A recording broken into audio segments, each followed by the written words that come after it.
할렐루야. 성령께서 오늘도 말씀 가운데 큰 능력으로 역사하실 줄 믿습니다. 오늘은 제가 고린도전서 13장에 있는, 우리가 너무나도 잘 알고 또 자주 암송하고 언제 읽어도 우리에게 은혜와 감동을 주는 이 귀한 말씀을 함께 나누려고 합니다. 인간이 이 세상을 살면서 참 많은 사람들과 서로 같이 만나고 또 교제를 나누고 은혜 가운데 함께 어울려 살아가고 있습니다. 그런데 이런 인간관계 속에서 우리는 자칫하면은 많은 아픔들을 겪고, 그리고 그 아픔 때문에 시련도 당하고 시험도 당하고 어려움을 당합니다. 하나님께서 우리가 이런 어려움, 시련 당하기를 원치 않습니다. 하나님은 언제나 화평 주시기를 원하시는 하나님. 하나님은 언제나 우리의 삶 속에 기쁨과 감격으로 충만하시기를 원하시는 하나님이십니다. 우리가 이런 아픔과 상처들을 어떻게 치료할 수 있을 것인가?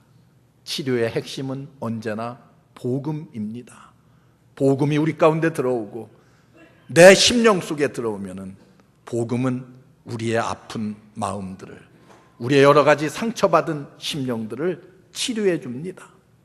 그런데 복음 중에서도 가장 핵심은 무엇이겠습니까? 그것은 두말할 것도 없이 사랑입니다. 성경에 있는 말씀 가운데 요절을 하나 뽑으라고 하면은 누구나 다 두말할 것도 없이 요한복음 3장 16절에 있는 말씀을 뽑을 거예요. 하나님이 세상을 이처럼 사랑하사 독생자를 주셨으니 저를 믿는 자는 멸망하지 않고 영생을 얻는다고 하는 하나님의 인류를 향하신 그 깊은 사랑이야말로 성경의 아주 핵심이라고 볼 수 있습니다. 이 구절을 한마디로 또 요약하라고 하면은 그것은 바로 사랑입니다. 사랑은 인간의 상한 심령을 치유하는 가장 위대한 능력입니다. 이 사랑, 우리 주님께서 이 땅에 오시어서 수없이 반복해서 말씀하셨어요. 몸소 십자가 위에서 그 사랑을 실천해 보임으로 말미암아서 우리 모든 사람들이 사랑은 이런 것이로구나 하는 것을 체험하고 깨닫게 되었습니다. 그래서 우리 주님은 이 땅에서 가장 위대한 하나님의 계명이 무엇이냐? 첫째도 사랑, 둘째도 사랑. 하나님을 사랑하는 것이고 이웃을 사랑하는 것이라고 말씀하셨습니다. 요한 웨슬레에게 물었어요. 완전한 그리스도인이 되는 길이 무엇이냐? 요한 웨슬레는 이렇게 대답합니다. 이 땅에서 온전한 사랑을 실천하는 자가 곧 온전한 그리스도인이다. 사도 바울의 신학을 한마디로 요약해서 결론을 내린다고 하면은 그것도 사랑입니다. 고린도전서 12장을 보면은 바울은 은사에 대한 많은 말들을 하고 있어요. 우리에게 가르쳐 주고 있어요. 그런데 12장 31절을 보면은 내가 이제 이 많은 은사들이 있지만은 너희들에게 가장 좋은 길을 보여주겠다고 말씀하면서 13장으로 이어집니다. 오늘 읽은 말씀, 사랑의 위대한 서사시를 그곳에 기록하고 있습니다. 기독교의 모든 신학도, 영적인 모든 은사들도 성도의 마땅히 이 땅에서 살아야 되는 삶의 태도도 바로 사랑이어야 합니다. 그리스도인이라고 하면은 우리의 최고의 목표는 사랑의 삶을 사는 것, 그것이 우리의 최고의 목표입니다. 모든 은사도, 성도의 모든 신앙생활도 바로 이 사랑의 지배를 받아야만 합니다. 오늘날 많은 교회들이요, 능력도 있고 부흥도 있고 은사도 있는데 열매가 부족합니다. 무슨 열매가 부족합니까? 사랑의 열매가 부족해요. 성령의 열매가 부족합니다. 이 열매가 부족함으로 말미암아서 빚어지는 결과는 어떤 것입니까? 분쟁하고 시기하고 다투고 파당을 만들고, 그래서 교회가 늘 어지럽습니다. 왜 그래요? 사랑이 부족하기 때문에. 모든 문제, 모든 아픔, 모든 시험은 그 길을 다스릴 수 있는 길이 있는데 그것이 바로 사랑밖에는 없습니다. 이 사랑은 우리 주 예수 그리스도께서 십자가 위에서 완벽하게 완성한 사랑입니다. 그래서 그 모습을 우리에게 보여주셨고 우리에게 확인시켜 주셨습니다. 우리의 마음속에 아직도 사랑이 부족해서 안타깝다고 하면은 골고다 위에서 나를 위해 십자가 지신 예수 그리스도, 그분을 묵상하고 그분을 바라보십시오. 우리 주님께서 여러분들의 심령 위에 그리스도의 깊은 사랑으로 충만하게 채워주실 줄로 믿습니다. 성경은 이 사랑이 어떤가를 우리에게 아주 분명하게 말씀해주고 있습니다. 사랑은요, 성경 가운데 한 번도 추상적인 의미로 쓰여진 적이 없습니다. 사랑은 감상적인 이미지가 아닙니다.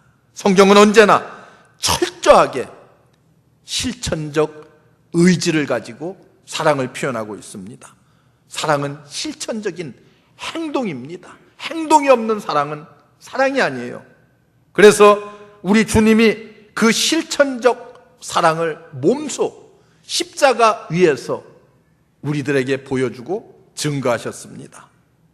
그렇다고 하면은 어떤 사랑이 우리의 심령 가운데 충만해서 우리의 심령들을 치유하고 우리의 마음에 하나님의 평안으로 채워주시는가? 오늘 말씀에 있는 그대로를 여러분들과 함께 나눈다고 하면은 거기 보면은 성경은 사랑은 이렇게 중요한 것입니다를 앞에서 말씀하고, 그리고 뒤이어서 이렇게 말합니다. 사랑은 오래 참는 것이 곧 사랑입니다. 이렇게 말해요. 예외 없이 사람들은요, 인간관계를 통해서 다 아픈 상처들을 안고 있습니다. 때로는 악한 행위를 통해서 마음 아플 때 있어요. 어떤 사람은 억울한 누명을 쓰고 억울한 소리를 들어서 그래서 마음 아플 때가 있어요. 그런데 그것을 치유하는 방법이 어디에 있는가? 인내하라. 성경이 그렇게 해요. 인내는 곧 사랑이라는 거예요. 인내는 곧 사랑. 내가 만약에 상대방과 똑같이 분노하고 같이 다투고 싸운다고 하면은 어떻게 되겠어요? 그것은 아무런 의미가 없습니다. 나도 똑같아지는 거예요. 오래 참는 것 바보같이 보일지 모르지만 여기에 진정한 승리가 있다고 성경은 우리에게 가르칩니다. 그래서 성경은요, 수없이 가르치고 있어요. 우리 예수님도 7번씩 70번이라도 하라고 가르쳐요. 그리고 성령의 아름다운 열매 가운데 그 첫째가 바로 사랑입니다. 오래 참는 것은, 그리고 그 참는 이유는 이 사랑이 우리 예수님의 성품입니다. 하나님의 성품이에요. 우리는 이 예수님의 성품을 닮아가야 되기 때문에 우리도 어떻게 해야 돼? 오래 참아야만 합니다. 유명한 요한 웨슬레이의 아버지가 목사였어요. 그런데 이 아버지가 하루는 자기 부인이었던 스잔나에게 그렇게 말합니다. 당신은 어떻게 아이들을 가르치면서 20번씩이나 화를 내지 않고 그렇게 아이들을 잘 타일 수가 있어? 내가 옆에서 보아도 화가 나 죽겠는데 그렇게 할 수가 있습니까? 라고 부인에게 말을 했어요. 그랬더니 이 스잔나가 이렇게 대답합니다. 여보, 내가 만약에 19번만 잘 참고 20번째 가서 참지 못하고 만약에 분노를 폭발했다고 하면은 내가 이때까지 19번 참은 것이 무슨 의미가 있겠습니까? 그렇게 대답을 했어요. 여러분, 이런 위대한 어머니 스잔나의 밑에서 영국을 변화시키고 전 세계를 변화시키는 하나님의 아들들이 태어났습니다. 찰스 웨슬레와 같은, 그리고 요한 웨슬레와 같은 위대한 인물들이 그 밑에서 자라났어요. 사랑은 어떤 거예요? 사랑은 오래 참습니다. 오래 참음은 우리의 모든 아픈 상처들을 깨끗하게 치유해주는 사랑의 위대한 능력입니다. 이 사랑을 힘입는 여러분들 되시기를 주의 이름으로 축원합니다. 더 나아가서 사랑은 온유합니다. 온유는 모든 상처를 치료합니다. 온유는 우리말로 쉽게 만약에 번역을 한다면 가장 가까운데 근접할 수 있는 낱말은 친절입니다. 온유는 상처 준 사람, 내 마음에 상처를 준 사람에게 오히려 선대하는 거예요. 선대한다. 오래 참음보다는 훨씬 적극적인 행동입니다.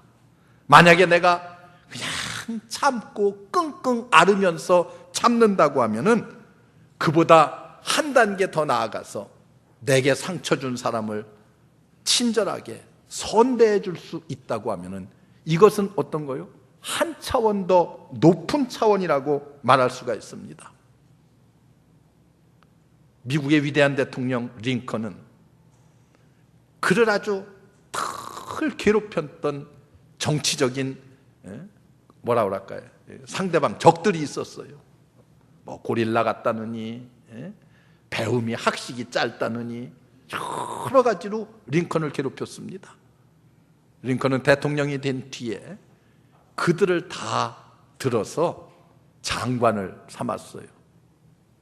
그리고 링컨이 이제 총에 맞아 암살을 당했습니다. 그 앞에서 뜨거운 눈물을 흘리면서 꿇어 엎드려서 그리고 이런 고백을 했습니다. 한 사람이 여기 세계가 지켜보았던 가장 위대한 지도자가 누워있다. 그 사람이 바로 스탠톤이라는 링컨을 가장 괴롭혔던 사람, 그리고 후일 링컨에 의해서 국방장관에 임명되었던 사람의 마지막 고백입니다. 사랑으로 온유하게 그를 감싸고 대했더니 그가 감동을 받아서 이렇게 변화되었습니다. 온유는 예수님의 마음입니다. 온유는 예수님의 성품입니다. 온유는 약자의 미덕이 아니에요. 약자가 온유함을 베풀면은 자칫 잘못하면은 아부가 되기가 쉽습니다. 그러나 온유는 강자가 베푸는 미덕입니다. 당한 자가 베풀 수 있는 가장 강한 강자의 덕망입니다.